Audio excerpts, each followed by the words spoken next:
18/5/2026ના રોજ Adajan police station વિસ્તારમાં આવેલ પરશુરામ ગાર્ડન પાસેના સેતુ વિલા બંગલામાં 48 લાખ જેટલી માતબર રકમની ઘરફોડ ચોરી થયેલ હોવાની ઘટના બનેલી. ઘટનાની જાણ થતાં અડાજણ તેમજ સુરત શહેર ક્રાઇમ બ્રાન્ચ સહિતના ઝોન 5 વિસ્તારના તમામ ઉચ્ચ અધિકારીઓ સાથેની ટીમો સ્થળ પર પહોંચી ગયેલ. ગુનાની જે ઘટના બનેલ તે ડિટેક્ટ કરવા માટે અલગ અલગ ટીમો બનાવવામાં આવેલી, જેમાં અડાજણ પોલીસની વિવિધ ટીમો આ ગુનો ઉકેલવાની દિશામાં કાર્યરત થયેલ.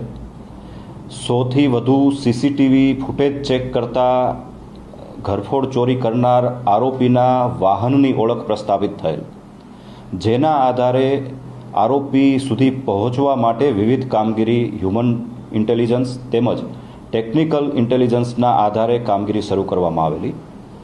શરૂઆતમાં ગુનો કર્યા બાદ આરોપી મુંબઈ તરફ ભાગી ગયેલ હોવાની હકીકત જણાયેલ, જેના આધારે પોલીસની એક ટીમ મુંબઈ તરફ રવાના થયેલ.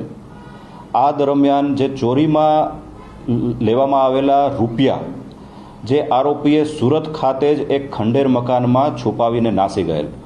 જે પૈસા લેવા માટે આરોપી પરત સુરત ખાતે આવેલો અને આરોપીનું પગેરું મેળવી પુણા વિસ્તારમાં આવેલ સહારા દરવાજા પાસેથી આરોપીની અટકાયત કરવામાં આવેલી.